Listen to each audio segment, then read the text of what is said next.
లోనికి మనం వెళదాం. పరిశుద్ధ లేఖన భాగం ఎఫెసీయులకు రాసిన పత్రిక 5వ అధ్యాయం 15-16 వచనాలు. అక్కడ స్లైడ్ ఉన్నా కూడా ప్రతి ఒక్కరూ బైబిల్ తీద్దాం. దినములు చెడ్డవి కనుక మీరు సమయమును పోనివ్వక సద్వినియోగం చేసుకొనుచు అజ్ఞానుల వలె కాక జ్ఞానుల వలె నడుచుకొనున్నట్లు జాగ్రత్తగా చూచుకొనుడి. దేవుని నామానికి మహిమ కలుగును గాక. ఆ వచన ప్రారంభంలో ఒక చక్కని మాట అపోస్తలుడైన పౌలు గారు వాడుతా ఉన్నాడు. దినములు ఎలా ఉన్నాయి అంటే చెడ్డవి. ఈ రోజు ఎలా ఉన్నాయి అంటే బహు చెడ్డవిగా ఉన్నాయి. ఈ దినాలు బహు చెడ్డవిగా ఉన్నాయి. ఎటువైతే ఏమి సంభవించిందో తెలియదు. నమ్మి ఒక ఆహార పదార్థాన్ని కూడా కొనలేనటువంటి బహు భయంకరమైన దినాలలో మనం ఉన్నాం. ఆహార వస్తువులేంది లేదా ఫ్రూట్స్, పండ్లను కూడా నమ్మలేకపోతా ఉన్నాం. ఈ లోకంలో దేనిని నమ్మలేనటువంటి బహు చెడ్డ దినాలలో మనం ఉన్నాం. అయితే చెడ్డ దినాలలో ఉన్న నిన్ను ఏమన్నాడు అంటే సమయమును పోనీయక సద్వినియోగము చేసుకొనొచ్చు. అక్కడ ఇద్దరు గుంపుల్ని జ్ఞాపకం చేస్తాడు. అజ్ఞానులు, జ్ఞానులు.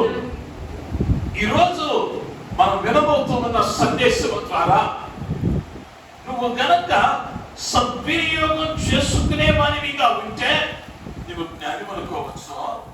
ఒకవేళ సద్వినియోగం చేసుకోలేకపోతే ఏమంటారయ్యా అంటే మంచిది. మనల్ని పరిశీలించుకుందాం. వాక్యపు వెలుగులో అనేక పర్యాయాలు ప్రాణాలను మనం అనుకునేటువంటి పద్ధతి ఏంటయ్యా అంటే నేను టైంని బాగానే ఎంతోమంది మన సమయాలను సద్వినియోగం చేసుకుంటున్నాం. ఒకసారి హృదయంతో మాట్లాడుకుందాం, చేతులతో. మన సమయాన్ని ఎంతవరకు సద్వినియోగం చేసుకుంటూ ఉన్నామో ఆత్మీయ పరిశీలన చేసుకుంటూ మనం ముందుకు వెళ్దాం. దేవుడు మనకి ఇచ్చినటువంటి మహా గొప్ప బహుమానం ఏంటయ్యా అంటే సమయం. అది రాజైనా లేదా పేదవాడైనా, పండితుడైనా, బ్రాహ్మణుడైనా, జమీందారైనా, కూలైనా, వీళ్ళందరికీ కూడా జీవితంలో ఎన్ని గంటలు ఉంటాయి అంటే 24. ఎంత గొప్పవాడైనా, ఎంత ధనికుడైనా, ఎంత ఐశ్వర్యవంతుడైనా పనికి ఎన్ని గంటలు ఉన్నాయో నీకు అన్ని గంటలు. అంతే తప్ప వానికో గడియారో నీకో గడియారో లేదు. ప్రతి వానికి దేవుడిచ్చిన సమయము ఒకటే. అయితే ఆ సమయాన్ని ఎలా సద్వినియోగం చేసుకుంటున్నావు అన్నది ప్రాముఖ్యం. ఎందుకయ్యా అంటే గడిచిపోయిన ఒక్క క్షణం కూడా తిరిగి రాదు. నిన్నటి దినాన ఏదైనా పోగొట్టుకున్నావు అనుకో, తిరిగి నిన్నటి దినానికి వెళ్ళి అది పొందుకొని రావడానికి అవకాశము లేదు. వాడు ప్రపంచాన్ని జయించిన వీరుడైనా నిన్నటి దినంలోనికి వెళ్ళలేడు. అంటే గడిచిపోయింది తిరిగి రాదు. కాబట్టి ఇప్పుడే ఏం చేయాలి అంటే సద్వినియోగం చేసుకోమన్నాడు. నేనంటాను, ఈనాడు అనేక పర్యాయాలు క్రైస్తవులుగా మనమేమనుకుంటామయ్యా అంటే ఈ ఒక్క వారం, ఈ ఒక్క నెల, ఈ ఒక్క సంవత్సరం అని వాయిదా వేస్తాం. నేను తమిళ ఛానల్లో న్యూస్ చూస్తూ ఉన్నా. కేరళ ప్రాంతంలో యవనస్తురాలు 24 ఏళ్ళు ఉంటాయేమో, తన 2 వీలర్ మీద వచ్చింది ఇంటి ముందుకి. కేరళలో ఇల్లు రోడ్డు కానుకునే ఉంది. ఆ స్కూటీని పార్కింగ్ లో తెక్కించింది. పక్కింట్లో ఉన్న బంధువులు ఎవరో కేకేసినట్టున్నారు. చేసింది. ఆ వరండా నుంచి, ఆ పంచ నుంచి 4 అడుగులు వచ్చింది. చెట్లే ఉన్నాయి అక్కడ, ఆ ఇంటి ముందు పెంచుకునే చెట్లు. ఎటు నుంచి వచ్చిందో తెలియలా కాదు, అకస్మాత్తుగా గుర్తేసింది. ఎవ్వర ప్రాయంలో బిడ్డ మృత్యువాత పడింది.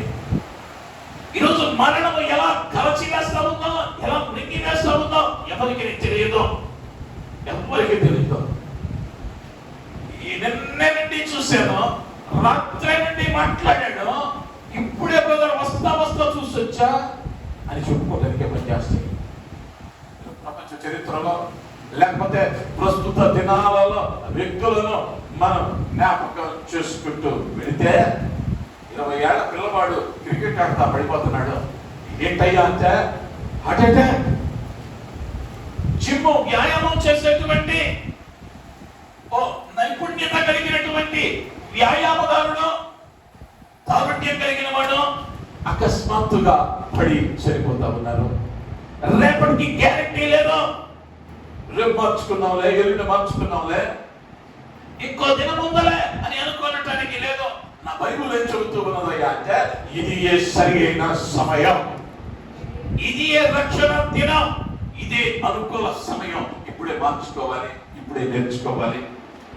ఇప్పుడు కాక అని నువ్వు వాయిదా వేసావు అంటే అది చేయటానికి రేపటి దినాన్ని నువ్వు ఉంటావో నేను ఉంటానో గ్యారెంటీ లేదు.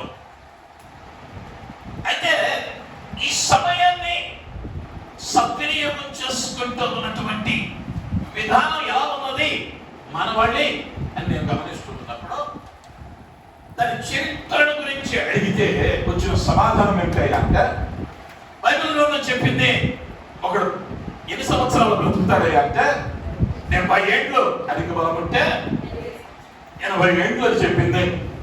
అయితే ఆ 70 ఏళ్ల జీవిత విధానంలో వాడు ఖర్చు చేస్తూ ఉన్నటువంటి విధానాన్ని ఒకసారి జ్ఞాపకం చేసుకుంటే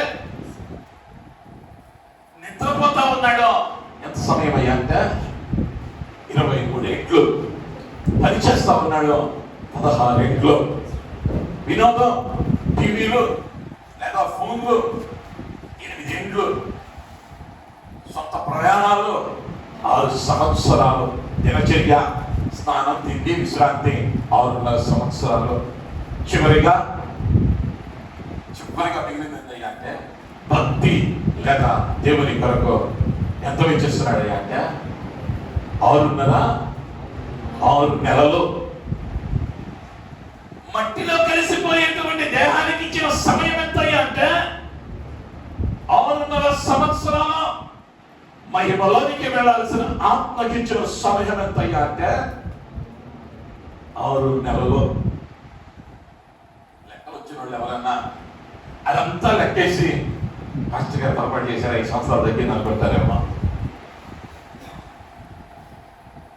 65 సంవత్సరాలకి అక్కడ లెక్క ఉంది. 5 ఏళ్ల వరకు బిడ్డకి ఏం తెలియదో, వాడు ఏం చెప్తూ ఉన్నాడో ఆ కాలాన్ని లెక్కలో వేయటానికి సబబు కాదు. ఈ ఉన్నటువంటి 65 ఏళ్లలో గడుపుతూ ఉన్న దేవుడితో ఎంత అన్నది జ్ఞాపకం చేసుకోవాలి. మరి పర్యాయాలు అనుకుంటాం. మనం దేనికో సమయాన్ని ఇస్తాం, దేనికో సమయాన్ని ఇస్తాం. అయితే నీకు ఇస్తున్న సమయాన్ని బట్టియే నీ జీవితం పరలోకానికి వెళ్ళిద్దా నరకానికి వెళ్ళిద్దా నిర్ణయించబడింది అని అనటంలో ఎటువంటి సందేహము లేదు. కీర్తనకారుడు అందుకనే చక్కగా చెప్తాడు. 90వ కీర్తన 10వ వచనానికి వస్తే మా ఆయుష్ కాలము 70 సంవత్సరములు, అధిక బలమున్న ఎడల 80 సంవత్సరములు అగును. వాటి వైభవము ఆయాసమే, దుఃఖమే. చాలండి. ఆయుష్ కాలము 70 సంవత్సరములు, అధిక బలమున్న ఎడల 80 సంవత్సరములు అయినను అది వైభవము ఆయాసమే, దుఃఖమే. సంతోషం లేదు. ఈ ఆయాసం నువ్వు ఎలా సద్వినియోగం చేసుకుంటున్నావు అన్నది చాలా ప్రాముఖ్యం. భక్తులు చక్కగా చెప్పాడు జ్ఞాని దావీదు. ఆ బ్రతుకంతా ఎలా ఉన్నది అంటే ఆయాసమే, కష్టంగానే ఉంది, వేదనగానే ఉంది. అయితే ఆ తర్వాత వచ్చిన వాళ్ళు అంటాడు, అది త్వరగా గతించును, మేము ఎగిరిపోదుము. ఈ ఆయాసంతో ఉన్నటువంటి ఈ 70-80 సంవత్సరాలు ఏమవుతాయి అంటే గతించిపోతాయి. మేము ప్రభువు ఎదుట ఎట్లున్నామో దానిని బట్టి ధైర్యంగా చెబుతున్నాడు దావీదు, మేము ఎగిరిపోదుము. నువ్వు నేను చెప్పగలిగిన స్థితిలో ఉన్నామా? ఈ దినమందు ప్రభువు తన కడబూర స్వరాన్ని వినిపిస్తే లేదా ఊదితే నీవు ఆయనతో కలిసి ఎగిరిపోయి ఆయన కలుసుకునే అనుభవంలో ఉన్నామా, లేదా విడువబడేటువంటి గుంపులో ఉన్నామా? నీవు ఇప్పటి వరకు కనుక నీ సమయాన్ని సద్వినియోగం చేసుకుని ఉంటే ప్రభు పేరట మనం చేస్తున్నాను, ఖచ్చితముగా నువ్వు ఎత్తబడే గుంపులోనే ఉంటావు. ఒకవేళ దుర్వినియోగం చేసుకుని ఉంటే దాంట్లో సందేహమే లేదు. ప్రభు అన్నాడు, ప్రతి దానిని గురించి లెక్క చెప్పాలి. ప్రతి దానిని గురించి అదే ప్రసంగి గ్రంథంలో అన్నాడు 11వ అధ్యాయంలో, యవనుడా నీ యవ్వనమందు సంతోషపడుము, నీ యవ్వనమందు సంతోషపడుము, నీ యవ్వన కాలమందు నీ హృదయం సంతుష్టిగా ఉండనివ్వు, నీ కోరిక చొప్పునను నీ దృష్టి యొక్క ఇష్టం చొప్పునను ప్రవర్తింపుము. నీ కోరిక చొప్పున నీ దృష్టి యొక్క ఇష్టము చొప్పున ప్రవర్తించు. అయితే వీటన్నిటిని బట్టి దేవుడు నిన్ను తీర్పులోనికి తెచ్చునని తెచ్చునని జ్ఞాపకం ఉంచుకొనుము. జ్ఞాపకం ఉంచుకో. దేవుని మనకి మహిమ కలుగును గాక. హల్లెలూయా. కొన్ని పర్యాయాల్లో ఒక లైన్ చదివేసి ఊరుకుంటే సరిపోదు. యవనుడా నీ కంటికి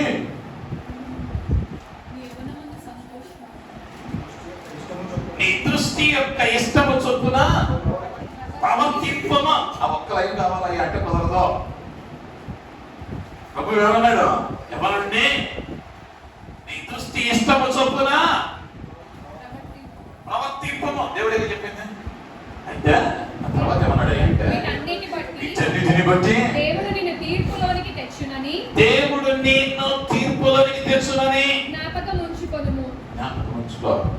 నువ్వు దేనికి సమయాన్ని పడుతున్నావో, ఏదేది నీ సమయాన్ని పాడు చేస్తుందో, దేని కొరకు ఆ సమయం వెచ్చించబడిందో, దేవుడు దేన్ని కూడా వ్యర్థంగా సృజించలా ఈ లోకంలో.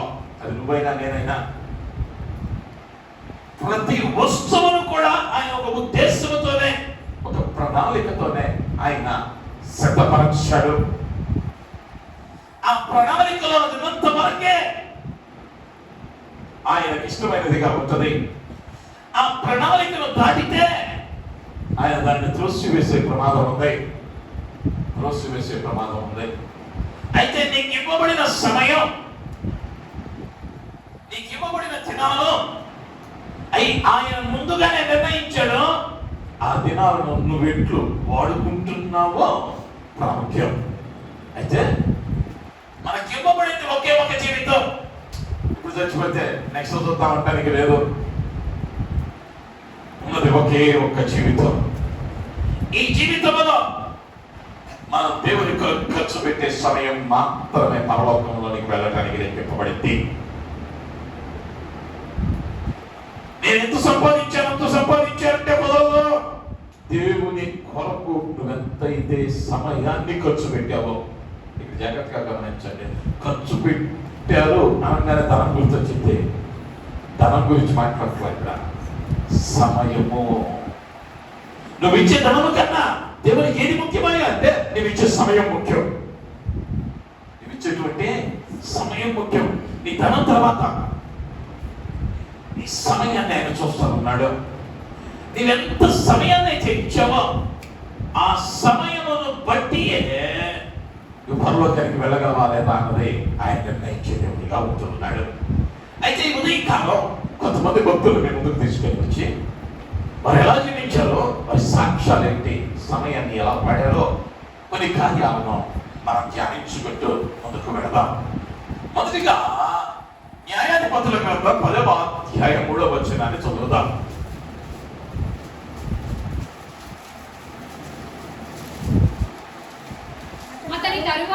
అతని తరువాత గిలాదు దేశస్థుడైన యాయీరు నియమింపబడిన వాడై 22 సంవత్సరములు ఇశ్రాయేలీయులకు న్యాయాధిపతిగా ఉండెను. అతనికి 30 మంది కుమారులుండిరి. వారు 30 గాడిద పిల్లలెక్కి తిరుగువారు. 30 ఊరులు వారికి ఉండెను. 30 ఊరులు వారికి ఉండెను. సాలెడు దేవుని మనకి మహిమ కలుగును గాక. హల్లెలూయా. యాయీరు గురించి చెప్పబడింది. ఈ యాయీరు ఎవరయ్యా అంటే న్యాయాధిపతి అని వ్రాయబడింది. ఇశ్రాయేల్ చరిత్రలో రాజులు రావటానికి ముందు న్యాయాధిపతులు ఉన్నారు. మోషే దేవుని దగ్గర అడిగిన తరువాత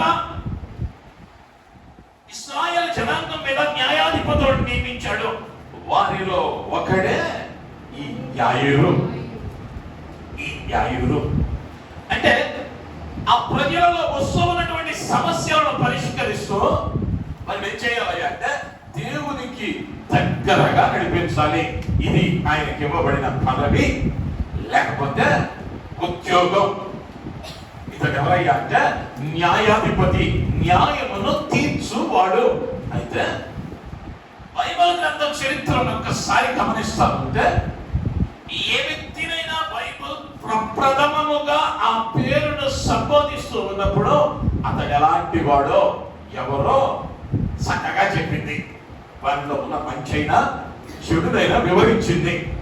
ఉదాహరణకు యోబు గ్రంథంలో 1వ అధ్యాయము 1వ వచనానికి వస్తే ఊజు దేశమందు యోబు అను ఒక మనుష్యుడు ఉండెను. అతడు యథార్థవంతుడును న్యాయవంతుడును దేవుని యందు భయభక్తులు. ఇంట్రడక్షన్ ఎలా ఉన్నాయంటే యథార్థవంతుడు, న్యాయవంతుడు, దేవుని యందు భయభక్తులు కలిగిన వాడు. ఎవరి జీవితాన్నైనా గమనించండి, వారిని సంపాదిస్తున్నప్పుడు ఆ 1-2 వచనాలలోనే వారి భక్తి జీవితాన్ని జ్ఞాపకం చేసేది. యేసుక్రీస్తు దగ్గరికి శిష్యులు అన్నాడు, ఇతడు మందిరాలను కట్టించాడు, కొర్నేలి పరిచర్యలో మనకు సహకారిగా ఉన్నాడు అని పరిచయం చేశారు. ఇంట్రడక్షన్ అనేది చాలా ముఖ్యం. ఒక వ్యక్తిని మరి ఒక వ్యక్తికి పరిచయం చేస్తూ ఉన్నప్పుడు ఆ ఉపోద్ఘాతం చాలా ప్రాముఖ్యం. అయితే ఈ యాయీరు దేవుని చేత ఓ పెద్ద పనిలో ఉంచబడిన తన గురించి చెందిందంటే ఇతడు 22 సంవత్సరాలు న్యాయాధిపతిగా ఉండెను. ఇతనికి 30 మంది కుమారులు ఉన్నారు. 30 గాడిదల మీదకి తిరిగేవాళ్ళు. మీరు దేశంలో కష్టపడుతున్నారు అని రాయిలా, దేశంలో ఏలుచున్నారు అని రాయిలా. ఎవరైనా తిట్టారంటే ఏమంట లేదా పనికి మాలిన వీళ్ళేం చెప్తున్నారయ్యాక గాడిదలెక్కి తిరుగు కుమారులు కలవు, వీరికి 30 పట్టణాలు కలవు. వీళ్ళ జీవితంలో దేవుని కొరకు ఇది చేశారు అన్న చరిత్ర వ్రాయబడాల. చేసి ఉంటే వ్రాయబడింది. నేను అనుకుంటా చేసి ఉంటే వ్రాయబడి ఉండేది. బైబిల్ గ్రంథంలో 2 కాసులు ఇచ్చిన ఆమెనే దేవుడు విడిచిపెట్టలా. ఇది 22 సంవత్సరాలు ఉన్నా ఏమి లేదయ్యా అంటే దేవుడి దగ్గర ఇది చేశాను అని చెప్పుకునే దిక్కులేదు. 22 సంవత్సరాలు దేవుడు ఇచ్చిన బాధ్యతను నెరవేర్చాడు. కానీ ఒక్కటే ఒక్కటైనను ఆనవాళ్ళకు లేదు. అయితే భక్తులైన వారి జీవితాల్లోకి వెళ్తే హానోకు గురించి 5వ అధ్యాయంలో మనం గమనిస్తాం. హానోకు మెతుషెలను కనిన తరువాత 500 ఏండ్లు దేవునితో కూడా నడిచెను అన్న మాటను ఆది కాండము 5వ అధ్యాయములో మనం గమనిస్తాం.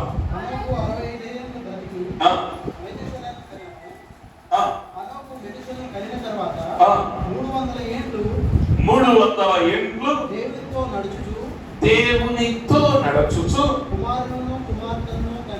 కుమారులను కుమార్తెలను కనెను. దేవుని మనకి మహిమ కలుగును గాక.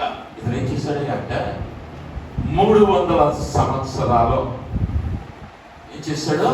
దేవునితో నడిచెను.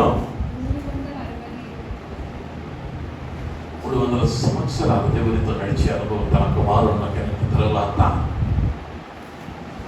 దేవునితో కలిసి నడవటం అంటే తన జీవితంలో ఏ క్షణం కూడా దేవుడు తన దగ్గర నుంచి దూరం అయ్యేటువంటి పరిస్థితిని తెచ్చుకోవాలా అంటే ఆయన వద్దన్నది ఏది చేయదా. మనకు ఆది కాండం 1వ అధ్యాయంలోనే ఆ ముందే జరిగింది ఒక సంఘటన.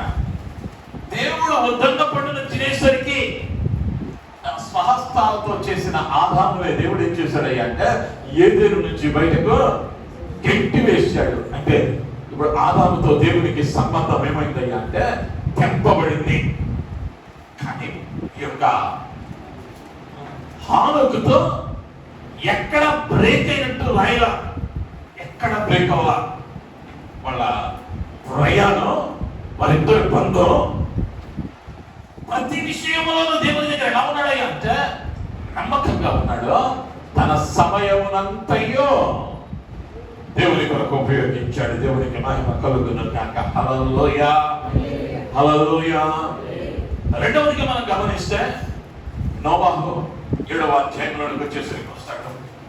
ఈ నోవాహు తన చుట్టూ ఎలా ఉన్నదయ్యా అంటే బహు వేదనకరమైన పరిస్థితుల్లో తాను అక్కడ దేవుడు అన్నాడు, నీవును నీ 3 కుమారులను కోడళ్లను ఓడలో ప్రవేశించండి, ఇంకెప్పటికీ పర్మిషన్ లేదు అంటే మిగిలిన అందరూ ఏమయ్యారయ్యా అంటే పాపములో పడిపోయారు. తమ సమయాన్ని లోక మర్యాదలను వాడుకుంటున్నారు, లోక కార్యాల వైపు ఆకర్షించబడ్డారు. దేవుడు వద్దన్న వాటిని చేస్తా ఉన్నారు. ఆ తదుపరి మోషేకు వచ్చిన సమస్యలన్నీ కాదు, ఆయనలో వాటన్నిటి మధ్యలో కూడా తన జీవితం అంతా ప్రభువు కొరకు వాడినటువంటి మహానుభావుడు.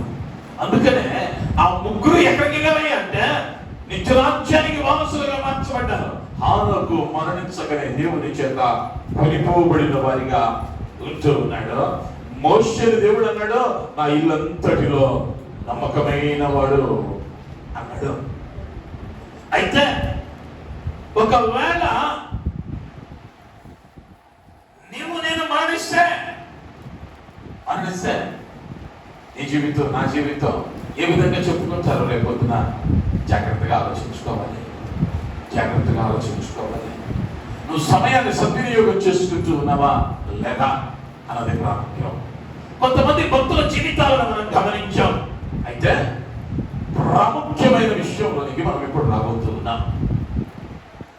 సహజంగా ఏమైంది అంటే ఆ సమయాన్ని మనం సద్వినియోగం చేసుకోవాలన్న ప్రయత్నంలో మనకు ఒక శత్రువు ఉంటాడు, వాడే సాతాను. వాడేం చేస్తాడు అంటే మనం ఆ సమయాన్ని సరి అయిన రీతిలో వాడకుండా వాడేం చేస్తాడు, వల వేస్తాడు. ఆ వలలో నీవు చిక్కుకోకుండా ఉండాలి అంటే అది ఎరిగి ఉండాలి. సహజంగా మన సమయాన్ని వృధా చేసే 3 ప్రధాన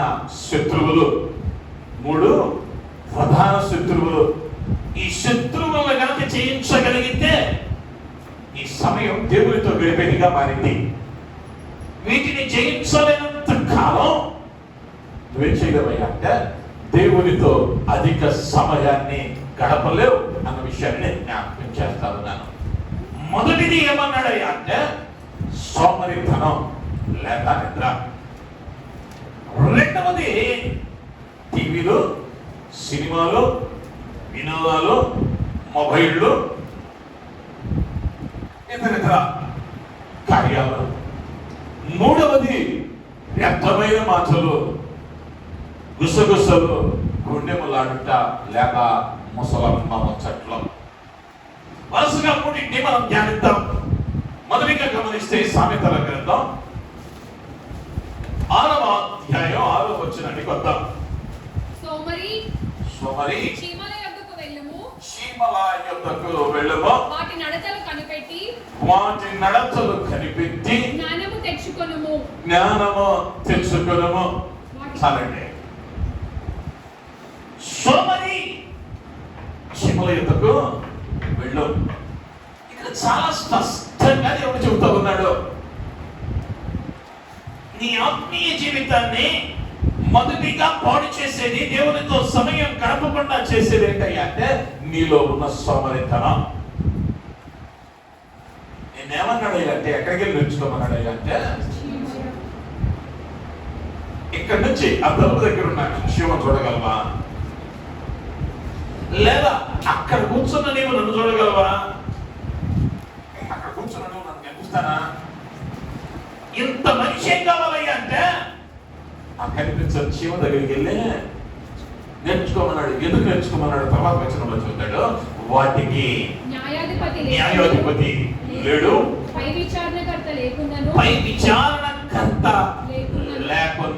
దేవుడు మనకి మహిమ కలుగుతుందాక. ఎవరు లేరయ్యా అంటే న్యాయాధిపతి లేడు, పై విచారణకర్త లేడు. అయినను అవి ఏం చేస్తున్నాయి అంటే క్రమాన్ని కలిగి, జ్ఞానము కలిగి తమ జీవితాన్ని ఎలా కొనసాగించాలో నేర్చుకుంటారున్నాయి. నిన్ను చూచుచున్న నీతి న్యాయం కలిగిన న్యాయాధిపతి అయిన ప్రభువు ఉన్నాడని ఎరిగి కూడా నీ బ్రతికెలా ఉంది ఈరోజు? నిన్ను చూచుచున్న దేవుడు అప్పుడు ఉన్నాడన్న సంగతి తెలుసు, తెలిసి అన్నట్లున్నామా? ఎక్కడికి మెచ్చుకోమంటాడు అంటే శివుడి కదండి. వాడికి న్యాయాధిపతి లేడు. సోమరు ఏమనుకుంటాడు అంటే ఇంకొంచెము పరుండేదనో, ఇంకొంచెము కునికెదనని కొంచెము సేపు చేతులు ముడుచుకొని పరుండేదనని నీవు అనుచుందో. దేవుని నామానికి మహిమ కలుగుతున్నట్టు ఇంకొంచెం సేపు వాక్యం చదవటానికి ఇంకొంచెం సేపు అంటాం. బైబిల్ పరీక్ష రాసేటప్పుడు ఇంకో అధ్యాయం ఏంటి అంటాం. ఏమొచ్చగా చదవటానికి మాత్రం ఇంకొంచెం సేపు. ఇది ఎక్కడికి దారి తీసిందని సామెతల గ్రంథం చెప్పిందయ్యా అంటే దారిద్ర్యానికి దారి తీసింది. నీ సమయం సద్వినియోగం చేసుకోకుండా సోమరితనముతో దేవుని వెతకకుండా నీ సమయాన్ని దుర్వినియోగం చేసుకుంటే నువ్వు ఎటువైపు అడుగులు వేస్తావయ్యా అంటే దారిద్ర్యము వైపునకు అడుగులు వేస్తావు అని అనటంలో ఎటువంటి సందేహం లేదు. ఆ తదుపరి రోమీయులకు రాసిన పత్రిక 12వ అధ్యాయం 2వ వచనంలో ఉత్తమమును అనుకూలమును సంపూర్ణమై ఉన్న దేవుని చిత్తమేదో పరీక్షించి తెలుసుకున్నట్లు మీ మనస్సు మారి నూతన మగుట వలన రూపాంతరము పొందుడి. ముందున్నటువంటి భాగంలో మనం గమనించాం. రెండవ పాయింట్ ఏంటయ్యా అంటే టీవీలో, వినోద కార్యక్రమాలు, ఫోన్లో, ఇట్లా ఏది ఉత్తమమో ఏది ఉత్తమం కాదో, ఏది లోక మర్యాద, ఏది సంపూర్ణమైనదో ఏం చేయాలి?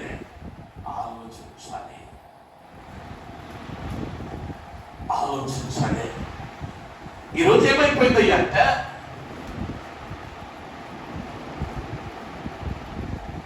పెద్దలు స్వామి చెప్పారు, గేదె షేలో వేస్తే తోడేం చేయదు గట్టున మీరు చేను మీద ఏమైంది, చేను పాడైపోయింది. మనం మాత్రమే మన ఇష్టానికి ఉంటాం. మన తదుపరి తరాన్నేమో ఒక క్రమమైన మార్గంలో కట్టాలని లేనిపోని కట్టడంలో పెడతాం. ఇంటారా వాళ్ళు? ఇంటారా? దానికి అవకాశం లేదు. దేవుడు అన్నాడు, నీ సమయం సద్వినియోగం చేసుకునేటువంటి క్రమములో ఈ లోక మర్యాదను అనుసరించక. మొదటిగా ఈ లోకంలో ఒక మర్యాద ఉంది. ఇంతకుముందు కూడా కొన్ని అంశాలలో మాట్లాడుతూ దేవుని జ్ఞానము కాని జ్ఞానం ఉంది, దేవుని వెలుగు కాని వెలుగు ఉంది. అదేవిధంగా దేవుని క్రమము కాని క్రమం ఉంది. దేవుని క్రమము కాని క్రమం, దేవుని మర్యాద కాని మర్యాద ఈ లోకంలో ఉంది. నువ్వేం కనబడతాయి అంటే లోక మర్యాదలను అనుసరించకూడదు. ఏం చేయాలి అంటే ఏది ఉత్తమమో, అనుకూలమో, సంపూర్ణమైనదో, దేవుని చిత్తం ఏమై ఉన్నదో పరీక్షించి తెలుసుకున్నట్లు మనస్సులు మారాలి, రూపాంతరం చెందాలి. మనస్సులు మారి రూపాంతరం చెందాలి. మేము తెలియని దినాల్లో లేవు. ఏది మంచిదో ఏది చెడ్డదో అర్థం కాని వయస్సులు కాదు, వయస్సులు కాదు. ఈరోజు గమనించండి, నిన్న దినాన కీలంపాకం బస్ స్టాప్ లో 30 ఏళ్ళు ఉంటుంది ఒక యవనస్తుడు బస్ స్టాండ్ లో వెళుతూ ఉన్నాడు. బస్సు వచ్చి దొక్కించింది, కాళ్ళు పోయింది. ఇప్పుడు కారణం ఏంటంటే ఆ వీడియో చూసిన వెంటనే నేను అనుకున్నాను, అయ్యో పాపం ఆ డ్రైవరు ఎంత కఠినాత్ముడో, మనిషి గెలిపిలేదా అనుకున్నా. జరిగింది ఏంటయ్యాక హార్ట్ కొడతా ఉన్నాడు. వీడు ఏం చేశాడయ్యాక రెండో పెట్టుకుని ముచ్చట పెట్టుకొని వెళ్తున్నాడు. పాప ఆయన అనుకున్నాడు, ఇప్పుడు దాటేశాడేమో అనుకున్నాడు. కారణం ఫలితం యవ్వన ప్రాయములో కాళ్ళు పోగొట్టుకున్నాడు. ఈరోజు ఏం కావట్లేదయ్యాక సమయం యొక్క విలువ తెలియటం వల్ల దేనికి ఏ సమయాన్ని వాడుతున్నామో అర్థం కావట్లా. రోజులకు ముందు అనుకునేవాడిని, బైబిల్ కాలేజ్ చదువుతున్నప్పుడు అప్పటికి మాకు ఫోన్ కొట్టడమే తక్కువ. ఇల్లు వస్తూ ఉంటే ఆ సవిత డెంటల్ కాలేజీలో ఎంబీబీఎస్ చేస్తున్న అమ్మాయి, మాకు పక్కనే మా బైబిల్ కాలేజీకి సవిత డెంటల్ కాలేజీ, ఒక అమ్మాయి చక్కగా హెయిర్ కట్ చేసుకొని చేతులు ఇట్ట ఇట్ట అనుకుంటూ మాట్లాడుకుంటూ వెళ్తుంది. మేము ఫ్రెండ్స్ ఉండదు అంతా, అరే చూడు పిల్లలు చక్కగా బట్టలు వేసుకొని ఉందో, పాప ఈ వయసులోనే పిచ్చి పట్టింది అనుకున్నాం. వాస్తవం ఏంటంటే చెవులో ఒకటి పెట్టుకుంటారు, దాని ద్వారా మాట్లాడుకోవచ్చు, పాటలను చాలా సంగతి మనకు తెలియదు. ఆ రోజుల్లో ఈరోజు నువ్వు చేస్తున్న పనిని చూసి లోకం నేను పిచ్చోడు అనుకుంటుందేమో. జాగ్రత్త జాగ్రత్త. సమయాన్ని దేని కొరకు వీక్షిస్తూ ఉన్నావా చాలా ప్రాముఖ్యం. ప్రమాదం జరిగిన తర్వాత బాకీ చెప్పింది, దుర్దినములు రాకముందే సృష్టికర్తను స్మరణతో రోజుల్లో మనం ఏమైపోయామయ్యా అంటే రెండో దానికి ఎడిక్ట్ అయిపోయాం. టీవీలో, వినోద కార్యక్రమాల్లో, ఫోన్లు, ఏంటి ఎడిక్షన్, బానిసలైపోయారో. గమనించి చెప్పాలంటే బానిసలైపోయారు. దాన్ని ఎందుకు వాడమన్నాడయ్యా అంటే నీ అవసరం తీర్చడానికే. నీ అవసరం అంటే ఇప్పుడు వచ్చిన టెక్నాలజీలు బట్టి ఏదైనా నీకు తెలియని సమాచారం ఏదైనా తెలుసుకోవటానికి, లేదా వెళ్ళవలసిన స్థలానికి దారితో తెలుసుకోవటానికి, లేదా దూరం ఉన్నడితో మాట్లాడటానికి, లేదా మనకి సందేశం పంపించడానికి, లేదా ఏదైనా ఒక వార్త తెలుసుకోవటానికి, దానికి. అంతేకానే నేను ఎందుకు చేయాల? ఆఫీసులో కూర్చొని ఆడుతూ ఉంటానుకో, బడిలో కూర్చొని ఆడుతూ ఉంటానుకో, ఇది చేయగా. నువ్వేం చేస్తున్నావు అంటే సమయాన్ని దుర్వినియోగం చేస్తున్నావు. దేవుడు ముందే చెప్పాడు, వీటన్నిటిని బట్టి ఏం చెప్పాలి? లెక్క గొప్ప చెప్పాలి. పాపం చేద్దాను, నరహత్య చేద్దాను, ఈ మాత్రమే కాదు. ఏమన్నాడు దేవుడు?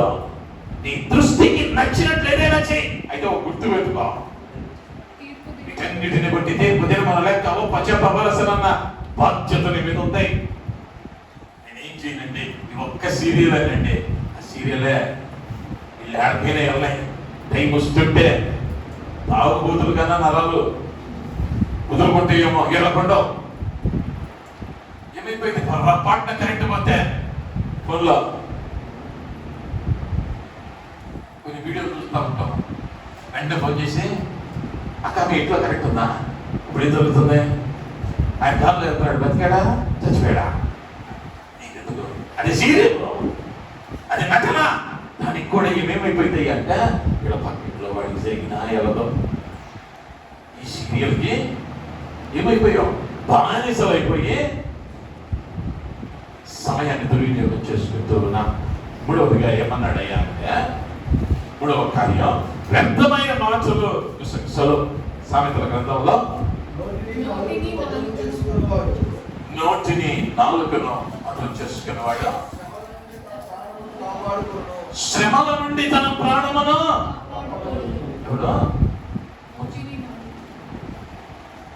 నోటిని నాలుకను భద్రము చేసుకునేవాడు శ్రమ నుండి తన ప్రాణమును కాపాడుకున్నాడు. అనేక పర్యాయాలు వ్యర్థమైన ముచ్చట్లు. ఆడేడా జరుగుతున్న యుద్ధానికి అమెరికాకి ఇరాన్కి మధ్యలో మధ్యవర్తిత్వం ఇతనే ఈయనే వహిస్తున్నట్లుగా. అటేమో అమెరికా ప్రధానితో ప్రెసిడెంట్తో, ఇటు ఇరాన్ ప్రెసిడెంట్తో మధ్యలో ఇల్లు కూర్చొని మాట్లాడుతున్నట్లుగా. ట్రంప్ అంటే చేస్తుంటే బాగుండేది కాదు, ఇలా చేస్తుంటే బాగుంటాం. ఎంతసేపు ఒక నిమిషం అనుకుంటే వదిలేయచ్చు. వీళ్ళిద్దరు శిక్ష ఎంతసేపు అయ్యాక 2 గంటలు వీడి మాట్లాడతాడు. ట్రంప్ ఎట్టంటాడో ఆడి మాట నీ మాట చెప్తాడా? మనకెందుకు అమ్మచ్చుట? అవసరమంటావా? యుద్ధం ఆగిందా లేదో తెలుసుకో. మంచిదే. యుద్ధంలో వీరే తర్వాత రోజు అయిపోతున్నట్లు ఇక్కడ మనమే వేసేస్తాం. మొత్తం యుద్ధం ఎప్పుడు ప్రారంభమైంది, ఎప్పుడు ఎండైంది, ఎవడెవడు పాల్గొంటాడో, ఏది ఎలా జరిగింది, అసలు దానికి మనకి సంబంధం లేదు. బంగారం పెరగడానికి మనకు సంబంధం ఉండదు, వీటి పెరగడానికి మనకు సంబంధం ఉండదు, పెట్రోల్ పెరగడానికి సంబంధం ఉండదు. కానీ అన్నిటికీ మనమే కేంద్రం అవుతాం. ఏంటి? వ్యర్థమైన ముచ్చట్లు. ఈ ప్రమాదం, దీని ద్వారా సమయాన్ని దుర్వినియోగం చేసుకోవద్దు. అందుకని అన్నాడు, విస్తారమైన మాటలలో దోషముందట మనదు, జ్ఞానము కలవాడు మితముగా మాట్లాడును. ఎక్కువ మాట్లాడటం, చాలా తక్కువ మాట్లాడతాడు. అట్లాగనే తక్కువగా మాట్లాడే బదులు జ్ఞానం అనుకోవద్దు.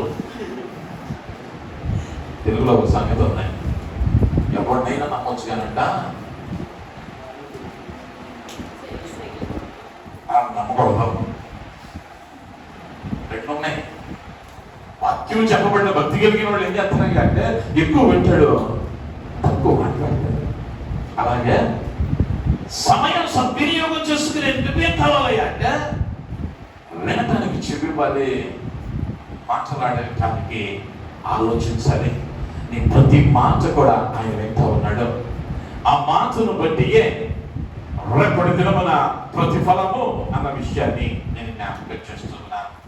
ఇందాకే అన్నా నేను, ఒకవేళ నువ్వు మరణిస్తే చరిత్రలో నీ గురించి ఏం రాయబడింది? ఈ ఆయురు వలె అతడు అప్పు చేసి చచ్చును, లేదా దెబ్బలాడి చచ్చును, జబ్బు చేసి చచ్చును, బ్రతికినంత కాలం మనుషులను వేధించి చచ్చును, లేదా అన్యాయముగా సంపాదించి చచ్చును, నాకు ఇవ్వవలసింది ఇవ్వకుండా చచ్చును. ఇలా ఉంటుందా? లేదా దేవుని కొరకు గొప్ప కార్యాల్లో సాధించాడు. అని చెప్పగలరా? మన క్రైస్తవంలో మన గొప్పతనం ఏంటంటే నాకేదన్నా ఎవరైనా సరిపోయిన తర్వాత ఆ మొదటి కూడికి పిలిస్తే నాకు భయం ఎవరికి ఎందుకు తెలుసా? వాడికి వెళ్ళి వాస్తవాలు మాట్లాడామనుకో, ఈ పాస్టర్ గారికి ఇది లేదు, ఇప్పుడు ఈ మాట్లాడేది ఏం మాట్లాడాలయ్యా అంటే అక్కడికి వెళ్ళి వీటిని దాకా మందిరానికి కూడా వచ్చి ఉండడం.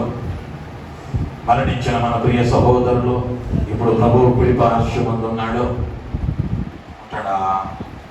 దాకా మందిరానికి వెళ్ళాలి, వెళ్తాడా?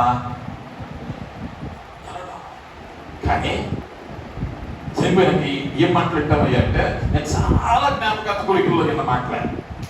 నాకేమో నవ్వుతా ఉంటుంది, మనం దగ్గరకు చూసినాడు మనకి ఎక్కడుంది మొత్తం ఉంటాయి. ఆ సాక్ష్యాలన్నీ మీకు కూడా అనుభవాలు ఉంటాయి. వాళ్ళు ఏది పని చేసేవాడు పద్యంలో, కానీ గొప్ప సాక్ష్యం ఉంటుంది. ఆఫీసులో ఎప్పుడు లక్షలు తీసుకునే గవర్నమెంట్ ఉద్యోగే, కానీ ఇవి సాక్ష్యం వింటాం బంధువుల దగ్గర, స్నేహితుల దగ్గర. ఎప్పుడు కూడా వీడు మంచోడు కాదు మనకి ఎప్పుడు మనుషులు ఇచ్చే సాక్ష్యం కాదు నేను మాట్లాడుతుంది, దేవుడిచ్చే సాక్ష్యం. చూసి ఈ లోకంలో ఈ అయ్యూరువలే జీవించి తన కొరకు తాను సంపాదించుకొని చనిపోయాడు అంటాడా? లేదా నా కొరకు గొప్ప కార్యాలు చేశాడు మోషే వలె, నా కొరకు నోవాహు వలె, నా కొరకు హానోకు వలె జీవించాడని నిన్ను చూసి ఆ దేవుడు చెప్పగలడా అన్నది ప్రశ్నించుకోవాలి. అయితే ఈ దైవిక జీవితంలో మనం ఏం చేయాలి అంటే ఏకమైనా మన సమయాన్ని సద్వినియోగం చేసుకుంటూ ఓ దైవికమైన ప్రణాళిక కలిగి ఉండాలి. అక్కడ కనిపిస్తూ ఉన్నటువంటి 5 కార్యాలు ఆత్మీయ జీవితంలో సమయాన్ని సద్వినియోగం చేసుకోవడంలో దేవుడు నీకు ఇచ్చింది. మొదటిది ఏంటయ్యా అంటే దేవునికి ప్రథమ స్థానం ఇవ్వాలి. దేవుడు అంటున్నాడు ప్రతి దానిలో ప్రథమ ఫలం ఎవరికైనా ఉంటే ఏమన్నాడు? ఇశ్రాయేలీయులతో ప్రతి ప్రథమ ఫలం ఎక్కడికి రావాలి? ఆయన దగ్గరికి రావాలి, ఆయనకి చేయాలి. మరి నీకు ఇచ్చిన దినంలో ప్రథమ ఫలం ఎవరిది? ఎవరిది? దేవుడిది. ఇస్తున్నావా? ఉదయం లేచిన వెంటనే నీ సమయాన్ని దేవుడికి ఇస్తూ ఉన్నావా లేదా? మరి ఒక మాట చెప్పాడు దేవుడు, దినములో లేదా నీ సంపాదన అంతట్లో 10వ భాగం నా మందిరం ఇస్తామన్నాడు. ప్రతి దానిలో భాగం అడిగాడు. అదే దేవుడు సమయంలో కూడా భాగం ఇవ్వాలగా. 24 గంటల్లో ఇప్పుడు తీయాలి, 2 గంటల 40 నిమిషాలు ఇవ్వాలి. ఇస్తున్నామా లేదా? నీ సమయాన్ని సద్వినియోగం చేస్తూ ఉన్నావా లేదా? ప్రాముఖ్యం. ఆ సమయమును సద్వినియోగం చేసుకునే క్రమంలో మొదటిగా దేవునికి ఇవ్వవలసినది ఇచ్చేయాలి. నేనున్నా అనుకుందాం, ఆ శశికి 100 రూపాయలు ఇవ్వాలి, నేను 95 రూపాయలు ఇచ్చా. నా అప్పు తీరినట్ట ఉన్నట్లా తీరినట్లా? ఎందుకని 95 రూపాయలు ఇచ్చేసాక 5 రూపాయలు కూడా అప్పే. దేవునికి ఇవ్వవలసిన సంపూర్ణ ఇస్తేనే నువ్వు సమయం ఇచ్చినట్లు. అర్థమవుతుందా? నువ్వు ఇవ్వవలసినంతా ఇవ్వాలి. ఆయన ఎక్కువయ్యా అంటే పూర్ణ హృదయం, పూర్ణ ఆత్మ, పూర్ణ శరీరం. ఆయనకి ఏది ఇచ్చినా సంపూర్ణంగా ఇవ్వడం నేర్చుకోవాలి. ఓ 10 నిమిషాలు ఖాళీ ఉన్నప్పుడు చేస్తానన్నది ఆయనకి ఎక్కడలా. నేను ఎప్పుడు చెప్తాను, ఇష్టం వచ్చినప్పుడు చేసేది కాదు భక్తి. దేవునికి ఇవ్వవలసిన సమయం ఇస్తున్నామా లేదా? ప్రతిదినం ఇవ్వాలి, ఆదివారం మాత్రమే కాదు. ప్రతిదినం ఈ సమయంలో దేవునికి ఎంత భాగం ఇస్తా ఉన్నావు, దానిని బట్టి పరలోకంలో నువ్వు పొందుకొనబోయేటువంటి ఫలం ఉంటుంది. రెండవదిగా బాధ్యతాయుతమైన పని. దేవుడు నీకు కుటుంబం ఇచ్చాడు, పోషించాల్సిన బాధ్యత ఇది. ఆ కుటుంబం కొరకు నువ్వేం చేయాలి అంటే ప్రయాసపడాలి, లేదా సంపాదించడానికి సమయం ఇవ్వాలి. ఆ సమయం ఇస్తూ ఉన్నప్పుడు ఓ ఉద్యోగాన్ని నువ్వు పొందుకున్నావు. ఆ కంపెనీ నిన్నేం చేసింది అంటే కొన్నది. దీనిలో అనుమానం లేదు. వాడు నీకు జీతం ఇస్తూ ఉన్నాడంటే అతని యొక్క నువ్వు పని వాడవో, నీ పని గడియలలో జాగ్రత్తగా వినండి. నీ పని గడియలలో ఉదయం 10 నుంచి సాయంత్రం 5 దాకా నీ పని. ఈ పనులు నువ్వు ఎలా ఉండాలి అంటే నమ్మకంగా ఉండాలి. ఈ పనులు నువ్వు నమ్మకంగా ఉండాలి. మీ మేనేజరు, మీ టీమ్ లీడరు, మీ డైరెక్టరు చూస్తున్నాడో చూడట్లేదో, ఈ నమ్మకత్వాన్ని నా దేవుడు చూస్తున్నాడు. ఆ దేవుడు చూస్తా ఉన్నాడు. అనేక పర్యాయాలు ఏం చేస్తామయ్యా అంటే ఆ మేనేజర్లే ఈరోజు ఏం చేద్దాం, అలా తిరిగొద్దాం కాసేపు. దేవుడు చూస్తున్నాడు. నీకు ఇచ్చిన పనిలో నువ్వు ఎంత నమ్మకం కొట్టున్నావా? నీది కానిది లేదా ఆ సమయాన్ని నువ్వేం చేయకూడదు అంటే దొంగిలించకూడదు. ఆ సమయంలో నీకు జీతం ఇచ్చుచున్న ఆ సమయం వారు కొన్నారు కాబట్టి నీ సొంత పనులు చేసుకోవడానికి ఇప్పుడు కుదరదు. దానికంటూ ఒక సమయాన్ని కేటాయించుకోవాలి. దేవుడు అన్నాడు ప్రతి విషయంలోనూ నువ్వు నమ్మకంగా ఉండాలి. కొద్దిగా నమ్మకం ఉంటే నేనేం చేస్తానయ్యా, విస్తారమైన వాటి మీద నియమిస్తానన్నాడు. నీకు ఇచ్చిన 8 గంటల పనిలో నేను నమ్మకంగా లేకపోతే ముందున్న రోజులో ముందున్న ఆ ఉన్నతమైన పదవుల్లోనికి వెళ్ళక మునిపే నువ్వు సరిపోయే ప్రమాదం ఉంది. జాగ్రత్త పడాలి. నీ పనులు ఎలా ఉండాలి అంటే నమ్మకంగా ఉండాలి. నువ్వు ఏ దేవుడిని అయితే నమ్మావో ఆ దేవుని నామము ఆ స్థలంలో మహిమపరచబడాలి. దేవునికి మహిమ కలుగును గాక. హల్లెలూయా. ఆ తదుపరి శరీరం. ఈ శరీర పోషణ కొరకు శరీరం ఏమని బైబిల్ గ్రంథం చెప్పిందయ్యా అంటే దేవుని ఆలయం. ఎవడైనా దాన్ని పాడు చేస్తే నేను వాటిని చేస్తానని చెప్పింది. ఈ దేవుని ఆలయమైనటువంటి దేహాన్ని పోషించవలసిన బాధ్యత నీ మీద ఉంది. ఈ శరీరం ఆరోగ్యంగా ఉండాలంటే ఎవరి చేతిలో ఉంటుంది? ఈ చేతిలోనే ఉంటుంది. నువ్వేం చేయాలి అంటే శారీరక ఆహారాన్ని ఇవ్వాలి. అదే సమయంలో ఆత్మీయ ఆహారాన్ని సమపాఠంలో ఇవ్వాలి. ఆత్మీయ ఆహారము అవసరం, శారీరకమైన ఆహారం కూడా అవసరం. దీన్ని సరి అయిన రీతిలో పోషించాలి. ఆ తదుపరి కుటుంబంతో సమయం గడపాలి. ఈరోజు ఏమైపోయామయ్యా అంటే యాంత్రికమైనటువంటి ఉద్యోగాల మధ్య కుటుంబాలను నిర్లక్ష్యం చేసేస్తున్నారు. దేవుడు నీకు ఒక రోజు ఇచ్చాడు అని అంటే ఆ రోజులో నువ్వేం చేసుకోవాలి? కుటుంబంతో సమయం గడపడానికి. కుటుంబం అని అంటే ఏంటంటే భూలోకంలో దేవుడు నీకు ఇచ్చిన పరలోక వాక్యం నీ కుటుంబమే. నీ కుటుంబమే. చాలా మంది ఏం చేస్తారు అంటే దైవిక స్వభావం లేనివారు లేదా దేవుని భయం లేనివారు ఉద్యోగాలు అయిపోయినా నిద్రపోవడానికి మాత్రమే ఇంటికి వస్తారు. నిద్ర లేచాడా అలా రోడ్డు మీద నిన్ను దేవుడు అలా పిలవలా. దేవుడు అలా పిలవలా. నీకు ఒక భార్య, నీకు ఒక భర్త, నీకు పిల్లలు, నీకు తల్లిదండ్రులు, వీరితో కొంత సమయమైన నువ్వు కేటాయించాలి. ప్రతిరోజు వారితో మాట్లాడాలి. వారి యోగక్షేమాలు తెలుసుకోవాలి. వారి అవసరాలను గుర్తించాలి.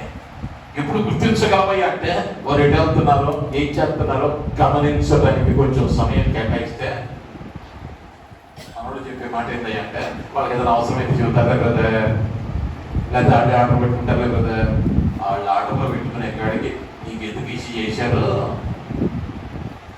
అవునా కదా? కుటుంబ యజమానిగా నువ్వేం చేయాలి అంటే నీ కుటుంబాన్ని పరామర్శించవలసిన బాధ్యత నీదే. వాళ్ళ అమ్మడు చూసుకుంటారు, వాళ్ళ నాన్నడు చూసుకుంటారు. నువ్వేం చేయాలి అంటే వారితో సమయాన్ని గడపాలి. అదే సమయంలో వృద్ధులైనటువంటి నీ తల్లిదండ్రులను జ్ఞాపకం చేసుకోవాలి. వారి యోగక్షేమాల బాధ్యత నీదే. మా అన్న చూసుకుంటాడు, మా తమ్ముడు చూసుకుంటాడు, మా అక్క చూసుకుంటాడు, మా చెల్లి చూసుకుంటాడు. నువ్వేం చేస్తా? అది ఒకరి మీద హేటింగ్ కదా. నీ వంతుగా దేవుడు నీకు ఇచ్చినటువంటి నీకు ఆలోచన చెప్పేవారు ఉండటం అది ఆశీర్వాదం. తల నెరసిన వారు ఉండటం ఆశీర్వాదం. అనేక మంది కుటుంబంతో సమయం గడపట్ల వ్యర్థమైన వాటి కొరకు సమయాలను రిచిస్తూ ఆశీర్వాదాలను పోగొట్టుకుంటూ ఉన్నాం. చివరిగా సువార్త లేదా సాక్ష్యం. దేవుడి 24 గంటలు ఇచ్చాడు. 24 గంటలలో 2 నిమిషాల 40 సెకండ్లైనా ఎవరికైనా సువార్త చెప్పావా? నేను అడిగినంతయ్యా అంటే పాయింట్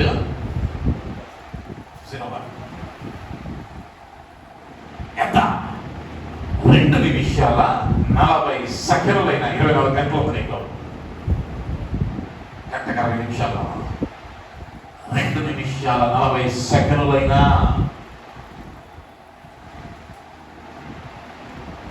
అయ్యో సువార్త ప్రకటించకపోతే నాకు అయ్యో శ్రమ.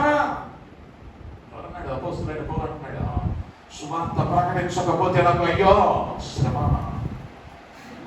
24 గంటల్లో 2 నిమిషాలు ఒకరికి సువార్త చూడడానికి సమయం దొరకలేదా మనకి?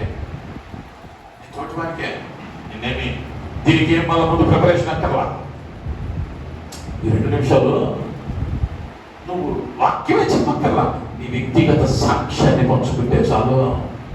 2 నిమిషాలైనా ఒక దినానికి పక్క వారికి స్వార్థ చెప్పగలుగుతున్నావా? లేదా పడిపోతూ ఉన్న వారిని బలపరచగలుగుతున్నావా? నేను చెబుతూ ఉన్నది వారానికి ఒకసారి చేసేవి కాదు, వారానికి ఒకసారి చేసేవి కాదు.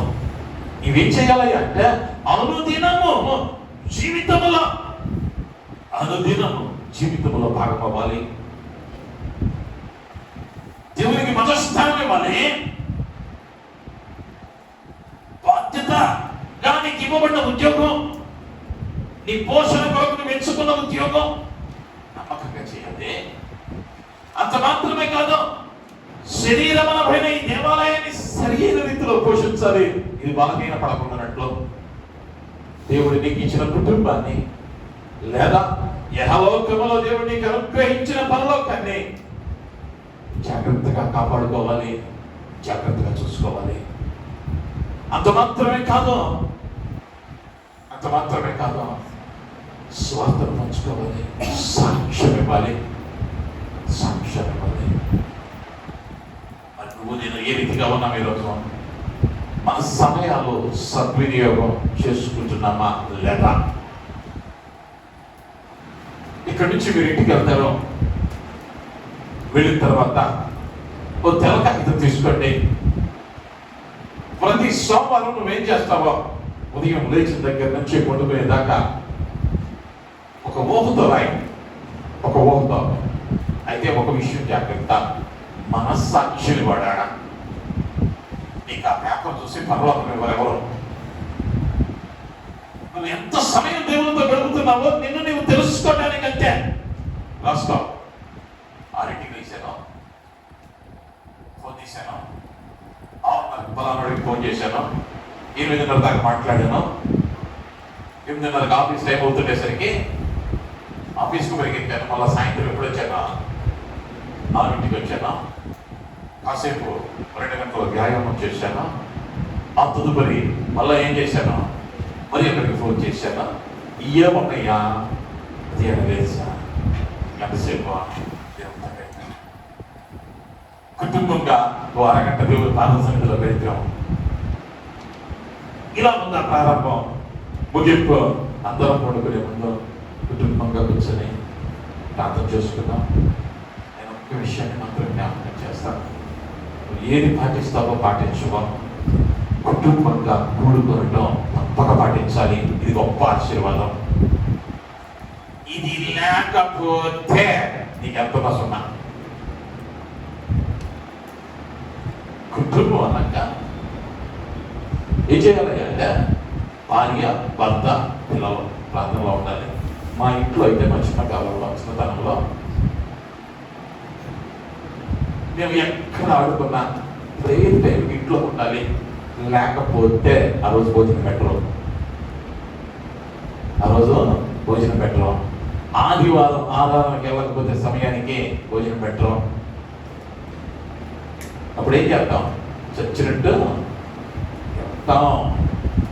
మాకేమి రావట్లేదు ఈ రోజుల్లో అంటే క్రమం నేర్పటం రావటం వల్ల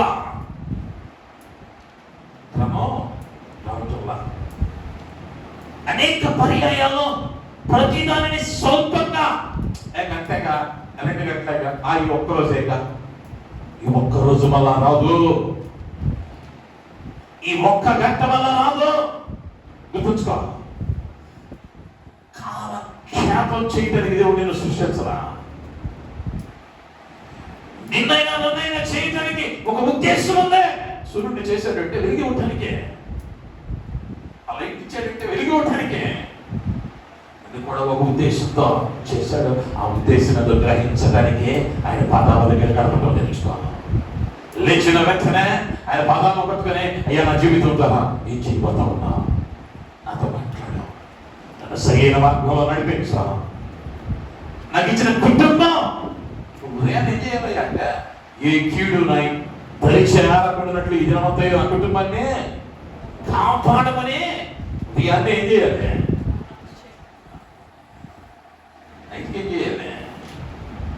ఈ దినమంతా కాపాడినందుకు చెల్లించాలి. స్టార్టింగ్ ఎండింగ్ నీకు రోజులు ఎవరు ఉండాలి అంటే దేవుడే ఉండాలి. అంటున్నాడు కదా అని లేకపోగానే అయ్యా ఈరోజు అంతా కాపాడు, ఏ కీడు రాకుండా సహాయం చేయి. ఇవాళ ఈరోజు అనేక మంది ప్రాంతంలో వ్యర్థమైన వాటికి ఫోన్లలో సంభాషణకి వాడు ఎవడో తెలియదు. చంద్రబాబు గారికి బియ్యం మనమే అనుకుంటాం, కాసేపు పవన్ కళ్యాణ్కి డ్రైవర్లు మనమే అనుకుంటాం, ఆయన తీసుకోవాల్సిన నిర్ణయాలు కూడా మనమే తీసుకుంటాం. మన మాట మన ఇంట్లో వాళ్ళే చెప్తాం. మళ్ళా వీళ్ళేం చెప్తారు? ముఖ్యమంత్రులు, ఉప ముఖ్యమంత్రుల నిర్ణయాలు వీళ్ళే శాసిస్తారు. కానీ అయ్యగారి మాట, అమ్మగారి మాట అవసరమా? ఏది ఉత్తమమైనదో, ఏది యథార్థమైనదో, ఏది నిత్యము నిలిచినదో దాని కొరకు ప్రయాసపడాలి. చివరిగా మీరు రాసిన పత్రిక 12వ అధ్యాయం 11వ వచనాన్ని చదివితే,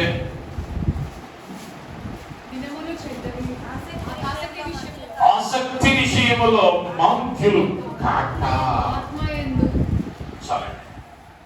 ఆసక్తి విషయంలో ఏమవుతున్నాడు అంటే మాంద్యులు అంటే బుద్ధి లేనోళ్ళు కావద్దు, మందమతులు కావద్దు, ఆసక్తి లేని వారిగా మారవద్దు. దేవునిలో ఏమై ఉండాలి అంటే దేవుని యొక్క నేర్చుకోవడానికి ఆసక్తి విషయంలో. ఆ తర్వాత నాడు తీవ్రత కలవాలి. ఏం కావాలి అంటే తీవ్రత కావాలి, వైరాగ్యం రావాలి, రోషం రావాలి.